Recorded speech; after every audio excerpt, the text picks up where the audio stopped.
Ce jour est dédié pour le refroidissement rapide et complet de Yael Bat Hana Bezrat Hashem. Notre paracha, après Rosh Hashanah, entre Rosh Hashanah et Kippour, paracha Azinu. Donc une paracha, Azinu, écoutez le ciel et la terre, et on a une sorte de poème dans lequel toute l'histoire est écrite, comme ça on dit, les Rishonim, le Ramban déjà. Et c'est intéressant parce que il est écrit qu'il y a 613 mots dans cette paracha par rapport aux 613 mitzvot, disant par cela que c'est une preuve comme quoi jamais la Torah s'oubliera, parce que Dieu a dit juste auparavant, enseigne ce chant-là au Bnei Israël. Enseigne, et ça sera un témoignage pour le peuple d'Israël. Donc ça prouve que ça ne va pas s'oublier. Et Baruch Hashem, on est en fin d'histoire avec Nasrallah qui a été tué hier, la Géoula est très proche, et Baruch Hashem, ça ne s'est pas oublié. La vérité, si on lit le nombre de mots, il y en a 614. Alors, la réponse, elle est que le premier mot, Azinu, écouter, c'est avant. Alors, dès qu'on a écouté, 2 points, là ça commence, ça fait 613. Et au 4e verset, Hatsur Tamim Paolo. Hatsur le rocher, on parle de Dieu. Tamim Paolo, son action, elle est parfaite. Kichol Rachav Mishpat, toutes ses voies sont justice. El Emuna, c'est un Dieu digne de confiance. Ven Avel, et il n'y a pas d'injustice.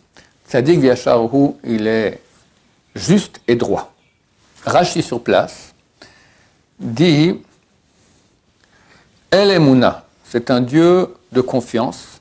Le Shalem le Tzadikim, Tzidkatam le Olam Haba. À payer aux Tzadikim les mérites qu'ils ont dans le monde à venir. Vafapi Shemacher et Tagmulam, et bien qu'il tarde à leur donner leur récompense, à la fin, il leur donnera les Amen, les Amen sont le mot Emouna. Il est digne de foi, donc il payera ce qu'il doit payer. Ven Avel, il n'y a pas d'injustice. Af la Rechaim, Rashi toujours, Af la Rechaim, Meshalem Sachat Tzidkatam Ba'olam Hazeh. Même aux Rechaim, ils payent le mérite de leur mitzvot dans ce monde. Ça, c'est un principe super important. J'ai entendu une fois du Rav Ovadia Yosef, quand on était encore jeune, il avait raconté qu'une fois à Admor, il a pris son fils avec lui, c'était en Pologne, en hiver au mikvé. Le fils était encore jeune. Au mikvé, c'était quoi? On cassait la glace, on trempait dans l'eau et on sortait. Alors le jeune, il commence à rentrer, il fait aïe, aïe, aïe, c'est super froid, aïe, aïe, aïe, aïe. Bon, à la fin, il sort, il fait il s'essuie comme ça. Alors son père lui a dit, tu vois, c'est comme ça les juifs. D'abord, on souffre, et après, il y a le mérite.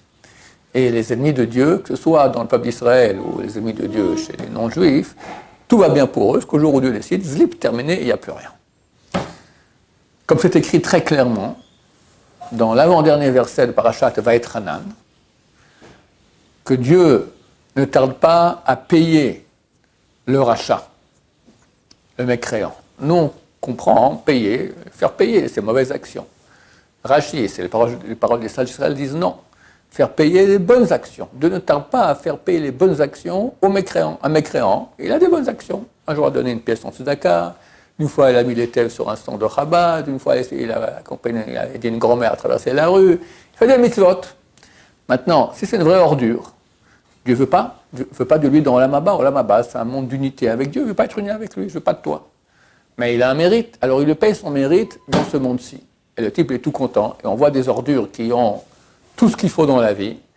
Pas une femme, des voitures, des clubs med, tout ce que tu veux, du kavod. Et on se dit, mais comment ce type-là, il a tellement de mérite alors que c'est une ordure? Et bon, au contraire, ça prouve que Dieu lui paye tout ici. Après, il n'aura rien du tout. C'est terrible, terrible. Il faut savoir que lorsque quelqu'un souffre dans ce monde, ça peut être que bon signe. Soit ça répare ses péchés, soit ça répare ses péchés des réincarnations passées, soit c'est écrit que c'est un cadeau de Dieu parce que Dieu l'aime, et il n'y a pas de plus grand mérite que la souffrance. Là, le Talmud, c'est traité, Brachot Pal 5 dit, on préfère pas de mérite et pas de souffrance. Mais si Dieu a décidé, tu auras une souffrance quand même, alors il faut dire merci. Comme dit le Zohar HaKadosh, ce sont les baisers enflammés d'Hachem. Mais c'est ça le principe qu'il faut comprendre, et c'est dur pour nous, parce que tout le monde veut ne pas souffrir. Il faut comprendre que ce n'est pas comme ça que ça fonctionne. La création même, elle est comme ça. D'abord, le monde, il est tohu vavo, comme on dit ça en bon français, balagan, tout mélangé, rien qui fonctionne bien. Et lentement, Dieu va ordonner. La graine qu'on met dans la terre, elle pourrit. Et après de cela va pousser la nouvelle pousse. L'enfant qui naît, il est pourri. Contrairement à notre concitoyen suisse de Genève, Jean-Jacques Rousseau, pauvre type, qui disait que l'être humain naît bien et c'est la société qui le gâche. On dit le contraire. L'être humain, il est mauvais. Comme dit Dieu dans la Torah, qui lève Adam, Raminora, avec le mauvais penchant, le penchant de l'homme est mauvais dès qu'il sort du ventre de sa mère. Et on va l'éduquer. Regarde un petit enfant, c'est que du Yetzerara. On va l'éduquer, essayer d'en faire un tzaddik. Mais personne n'est né de tzaddik, les enfants, ils ne sont pas tzaddik. Ils sont très méchants, très cruels, c'est connu. Donc c'est ça le principe, qu'on part d'une situation de chaos et on arrive à une situation de construction, et pas le contraire. Donc forcément, ici sur Terre, c'est un monde difficile, un monde de souffrance, mais comme je donne l'exemple suivant très souvent, je dis, on va vers quelqu'un, on lui dit, qu'est-ce que tu préfères? Un mois la misère, puis après milliardaire toute ta vie, ou un mois milliardaire, après la misère toute ta vie? Et tout le monde dira, je préfère le mois de misère, après milliardaire toute ma vie. Et là, l'exemple que je donne, c'est un petit exemple par rapport à la réalité. La réalité, c'est que tu vas souffrir ici sur Terre. Allez, combien de temps? À tout casser, 120 ans, d'accord? Et après, tu reçois un mérite qui est infini. C'est combien infini? Je vais raconter l'histoire de ma fille qui aujourd'hui a 25 ans. À l'époque, elle avait 15 ans. J'en parlais à table un Shabbat. Et je lui ai expliqué que tout ce qu'on voit ici, tout le Olam Hazé, tout le monde fini, c'est rien, zéro par rapport à l'infini. Elle m'a dit, mais papa, c'est pas vrai, on peut pas dire que c'est zéro. On dit que c'est tout petit, minuscule, rien, à peine visible, mais c'est pas zéro, il est bien là, le monde que nous voyons. C'est vrai que c'est une bonne objection. Alors, elle a raison ou les maths ont raison? Qu'est-ce que tu dis, toi? Moi, je suis d'accord, c'est vrai que tout petit, ça reste quelque chose. Voilà, tout petit, il reste quelque chose. Et puis ce tout petit, il est super bon, hein. Rester au lit le matin un peu plus, les bonbons, les filles, la richesse, le kavod, les vacances, le hamak, la mer, c'est très bon. Ne me dis pas que c'est rien. C'est pas grand-chose par rapport à l'infini, mais c'est très bon, c'est là, ça existe. Tu vois combien de gens courent après ça toute leur vie? Eh bien, chers amis, elle a tort et les maths ont raison. Pourquoi? Parce qu'elle, quand on lui dit l'infini, alors imagine un infini qui est très grand, immense, mais fini. Parce qu'on ne peut pas imaginer l'infini. Imaginer vient du mot image. Une image, elle est toujours finie. Tu ne peux pas avoir une image de l'infini. Même hier, on a parlé du monde, d'accord? Et j'ai expliqué à quelqu'un, une autre fille, d'accord, que le monde, il fait 13,7 milliards d'années-lumière. J'ai parlé de l'étoile qui doit apparaître là maintenant, qui a éclaté, c'est une nova, d'accord, qui a explosé il y a 3000 ans environ à l'époque du don de la Torah, et maintenant elle arrive ici pour nous annoncer que la Géoula est proche. On va la voir. Pendant 3000 ans, elle a voyagé. Et c'est très court. Une étoile qui a 3000 années-lumière d'ici, c'est très petit. Le monde, il fait 13,7 milliards d'années-lumière. Alors on connaît le chiffre. Mais personne au monde peut imaginer la grandeur du monde. On connaît le chiffre. Donc imagine. On ne peut pas, au bout d'un moment, notre imagination ne peut pas imaginer un monde qui est aussi grand que ça. Tu comprends qu'une seconde lumière, j'ai dit à ma fille comme ça, quand tu entends un tonnerre, non, tu vois un éclair, tu vois tout de suite. Après tu comptes 1, 2, 3, 4, 5, tu entends le tonnerre. Chaque seconde, c'est environ 350 mètres, la vitesse de la lumière. 350 mètres par seconde. Donc tu peux calculer à quelle distance était l'éclair. Maintenant, la lumière, quelle vitesse? En une seconde, quelle est la distance que fait la lumière? Très bien, 300 000 km environ, c'est la distance qu'il y a d'ici jusqu'à la Lune. Jusqu'au Soleil, 8 minutes. Si quelqu'un éteint maintenant le Soleil, pendant 8 minutes, il y aura encore de la lumière. Dans cette étoile-là qui a 3000 années-lumière, ça fait 3000 ans que la lumière voyage pour arriver à nos yeux maintenant d'un événement qui a eu lieu il y a 3000 ans. Et si quelqu'un maintenant, il est sur cette étoile-là, maintenant, il regarde la Terre avec un super grand télescope, qu'est-ce qu'il voit? Il voit la sortie d'Égypte, il y a 3000 ans. Il voit le peuple d'Israël qui traverse la mer, il voit Pharaon qui les poursuit. Maintenant, en live, maintenant, parce que la lumière, donc, il y avait le soleil qui a touché le nez de Pharaon, et hop, ça rebondit, c'est parti dans l'espace. Pendant 3000 ans, ce message lumineux, cette image, elle avance, et tac, le petit la voit maintenant. C'est une étoile qui est très très proche. Donc, même ce monde qui est fini, on ne peut pas l'imaginer. L'infini, inimaginable. Et l'erreur de ma fille, c'est qu'elle voit un monde très très grand, mais fini. Quand on parle d'infini, elle imagine, donc imagine c'est une image, donc elle pense que c'est fini. Alors c'est vrai, si c'est fini, le tout petit qu'on a ici, ben, il existe. Il est minuscule, mais il y a un rapport entre ce minuscule et le très très grand. Parce que les deux sont dans le fini. Mais si tu dis maintenant que Olam Haba, il est infini, eh ben tout fini que tu auras vaut zéro. Rien. Wallo. Donc Dieu qui nous aime et nous fait souffrir dans ce monde-ci pour nous donner beaucoup, beaucoup, beaucoup, beaucoup. C'est quand Olam Haba, Mahloket, divergence d'opinion entre Ramban et Rambam. Rambam avec un M à la fin, c'est Maïmonide. Ramban avec un N comme nounours à la fin, c'est Nachmanide. Nachmanide dit, Olam Haba, c'est, Bezrat Hashem, je ne me trompe pas, dans quelques jours. Mashiach vient. C'est l'époque messianique ici sur Terre. Depuis maintenant jusqu'en l'an 6000, il y aura un bonheur sur Terre, féerique, tous les jours, 24 heures, plus intense que le jour d'avant, plus de souffrance, rien qu'une union avec Dieu, extraordinaire. Rambam Maïmonide dit non, Olam Haba, c'est le monde après la mort. Donc les deux sont d'accord que les deux existent. Et Rambam, il est d'accord qu'il y aura ici l'époque messianique fantastique jusqu'à l'an 6000, et le Rambam est d'accord qu'il y a aussi la vie après la mort. Les deux sont d'accord. Et il y a deux appellations. Et les deux sont des lieux de récompense. Pourquoi est-ce qu'on ne va pas tous directement au Olam Haba, le monde des âmes? Parce qu'il y a une partie en nous qui a souffert ici sur Terre, qui a droit à la récompense ici sur Terre. On a plusieurs âmes.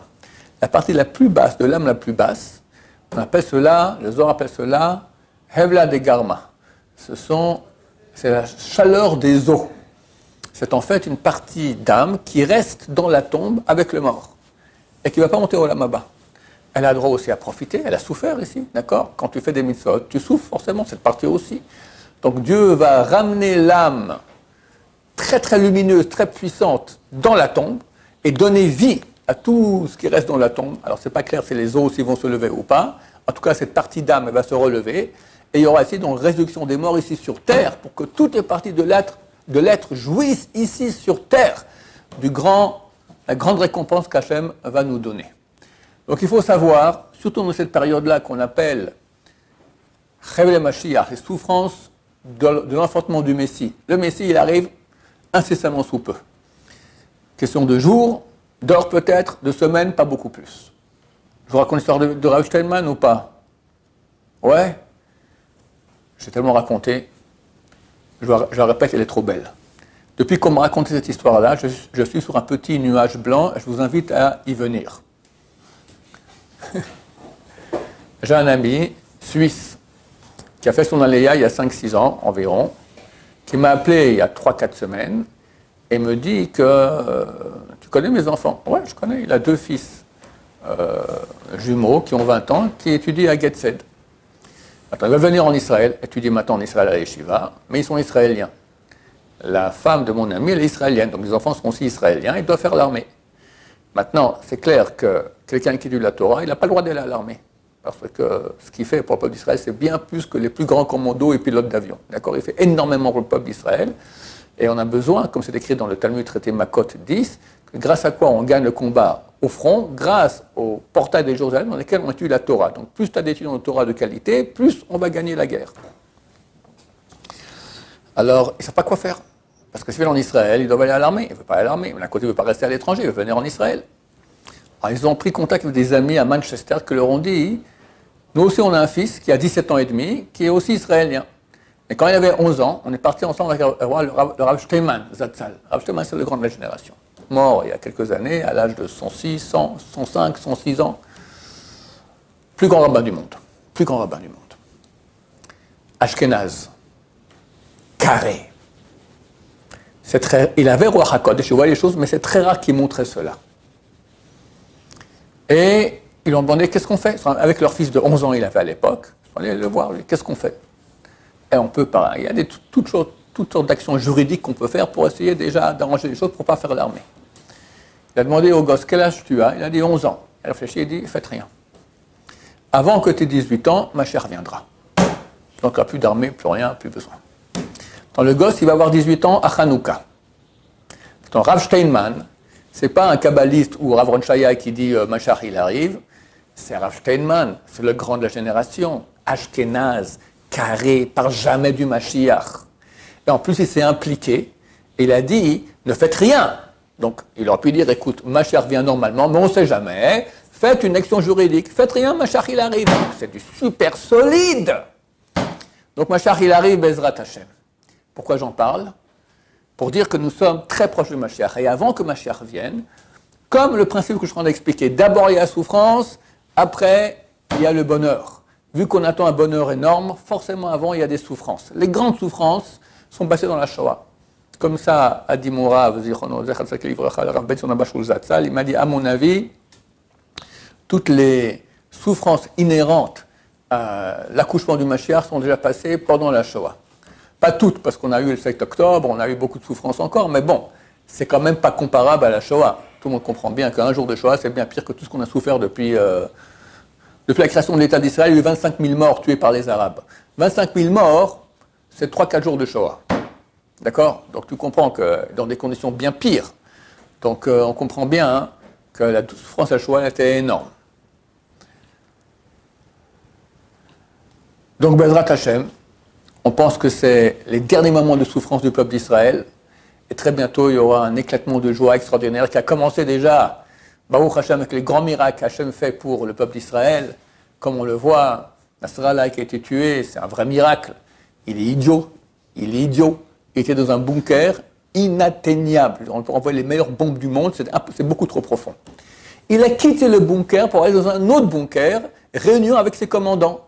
Un bunker de moins bonne qualité. Et il s'est fait ratatiner 83 bombes de 1 tonne chacune, des bombes performantes, d'accord? Fini. Pauvre type! Comme on dit à quelqu'un d'intelligent d'être pauvre type comme ça, c'est la main de Dieu. Et le coup des beepers, c'est phénoménal, la main de Dieu. Et ils sont tous suivis, là, les commandants, l'un après l'autre, tac, tac, tac. Quelqu'un m'a envoyé maintenant, il n'y a plus que... Sur 11 commandants, il y a encore un qui est vivant. Pas longtemps, Bezrat Hashem. D'accord? On voit des miracles extraordinaires. Le type qui va se sauter à Tel Aviv et c'est lui qui saute tout seul avec sa bombe. Les missiles d'Iran, pas un mort ici. Non, mais on voit des miracles fantastiques. Grâce à quoi? Parce que le peuple d'Israël est en train de faire tchouva. Et il y a de la souffrance. Et souffrance et tchouva, ça paye. Tu vois que Dieu te fait des miracles extraordinaires. Donc on attend encore un peu. On va faire une grande tchouva maintenant pour les 10 jours de pénitence qui se rapprochent. Rosh Hashanah et Kippour. Et peut-être qu'on va aller voir Mashiach déjà à Rosh Hashanah. Peut-être, Bezrat Hashem. Baruch Adonai, l'olam, amen, amen.